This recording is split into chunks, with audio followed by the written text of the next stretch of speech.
Hello fellow problem solvers. So today we're going to be doing a nice little simple number theory. I suggest you try it out for between half an hour and 2 hours, ideally an hour-ish. And if you'd like to go longer, that's good. I go for 5 minutes. It's a cool little problem from Korea. So final round of Korea, problem 1 from the year 2000. How do we do this? So let's see. So if p is a prime, we must we can find these integers x, y, z, w is between 0 and p, such that this is true. Interesting. So we have a lot of freedom with the x, y's, and z's. The w is the one that's constrained. Sort of say that there's a multiple of p, like a small multiple of p, to sum a couple of squares. Okay, so maybe we can play around, say p is equal to 2. I'd need to put w as 1, and then I'd say, okay, x is equal to y is equal to 1, and z is equal to 0. Works out. If p is free, I'd again just say w is 1, and then x, y, z are all equal to 1. If p is 5, what will I do? I can again set w is equal to 1, and I can set x is equal to 2. Y is 1 and z is equal to 0, right? Like it's slowly working our way up. If p is equal to 7, then I no longer can play around with w is 1. I need at least a w of 2. And then, what's it called? I think, can I do w2? Like, get that's 14. That's 9 plus 1 plus 4. Yep, so I'm able to do 3, 2, and 1. Now, the question is, after we get a little bit of feel for the problem, what is special here? Like, the x, y, z, aren't really the special ones. Like, it matters there's some squares. It matters that this is like p times w is x squared plus y squared plus z squared. We need to use somehow the fact that p is a prime number, not just an odd number, not just any old number, but actually a prime.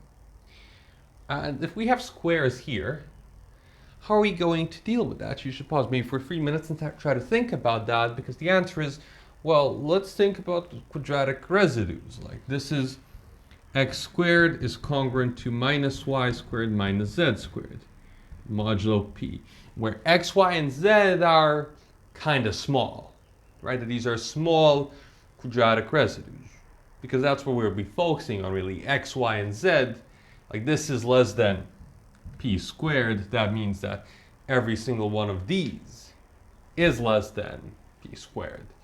So, I mean, if the smallest one was, say, z, this would be greater than 3z squared. Just like this is greater than x squared, like any single one of them. So p is bigger than any single one of them. And if we want to now we want to figure out a way to combine this together. But a way to do this is to see, okay, I'm going to need to deal with a couple of small ones. In which cases will I be able to find x, y, and z such that this is the case? Am I going to find them exactly? The answer is no. I'm not going to look at exactly what x, y, and z are in terms of p. I don't know what p looks like. It's a prime, but I can look at the quadratic residues up to some point here, and I can look at numbers of this form up to some point. And if I have enough numbers here, like there should be some overlap at some point. So now let's say that we're looking at numbers. So we can even fix one of these two, just so we don't have overlaps, so to speak. So if I just set z to be, say, the smallest one, I can set z to be equal to 1. And then I'm going to try to solve this. Now, this might not work out, but let's try with something simple. And now I can set x to be equal to, say, starting from 0, 1 to some k. And let y go from 0, 1 through some l. We'll figure what these k and l are later. Then here, if minus y squared 0 minus 1 is congruent to minus y1 squared minus 1 modulo p. This would imply that y0 squared is congruent to y1 squared modulo p. So I can, like, this is either y0 is y1 or p divides their sum. And at the end, the similar thing will hold for x. So to make it so that all of these numbers are distinct and all of these numbers over here will be distinct, it makes sense for me to put like a constraint here such that this never happens. And it also only makes sense to look at quadratic residues up to some point. Like if I'd rather pick x is equal to 2 as opposed to p minus 2. They give me the same residue when divided by p, but 2 is much smaller. So it only makes sense for me to like take k and l to be till like p minus 1 over 2. And this is also p minus 1 over 2. And now this implies here that either y0 is congruent to y1 or y0 plus y1 is divisible by p.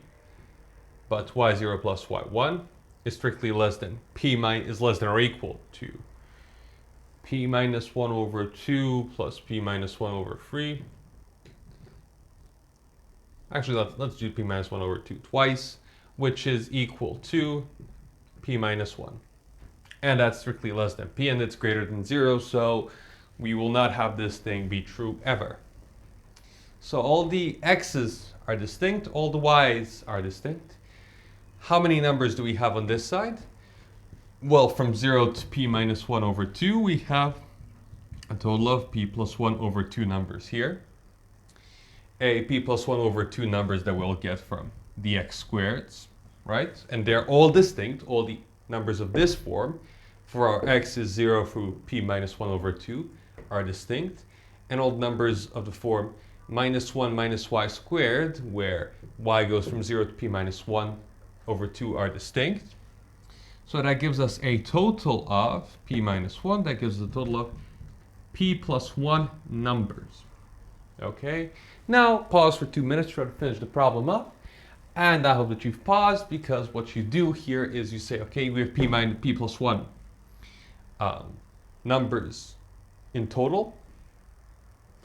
All of these numbers are, and all of these numbers are one of 0 through p minus 1, or one of these p. They're all congruent to one of those. So there will be 2 which are congruent to each other. Let those be x and y.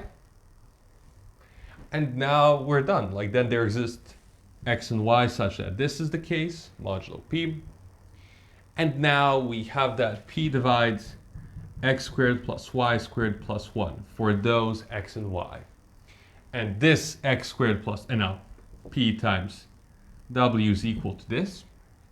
And we know that this is strictly less than p minus 1 over 2 squared times 2 for x and y, less than or equal to this, plus 1. And this is what? This is 2 times p squared, so this is 2 times p squared over 2, so it's p squared over 2, minus what? Minus 2 times p. Actually, why don't I just write this down here? It's 2 times p squared minus 2p plus 1 over 4. So it's over 2 plus 1. And I have that this is greater than or equal to wp. When I add the 1 here, I have this. I divide by p, and I'll get w is less than or equal to p over 2 minus 2 over 2, which is 1, plus 3 over 2p. And this number over here is less than p. In fact, it's less than, like it's usually, yeah, it's less than p over 2, in fact. And it's greater than 0 for our p. So this will be satisfied for w, and thus we are done. We've proved that there exist x, y, and z and w such that this and this is true for any prime p. And we use the fact that it's a prime over here.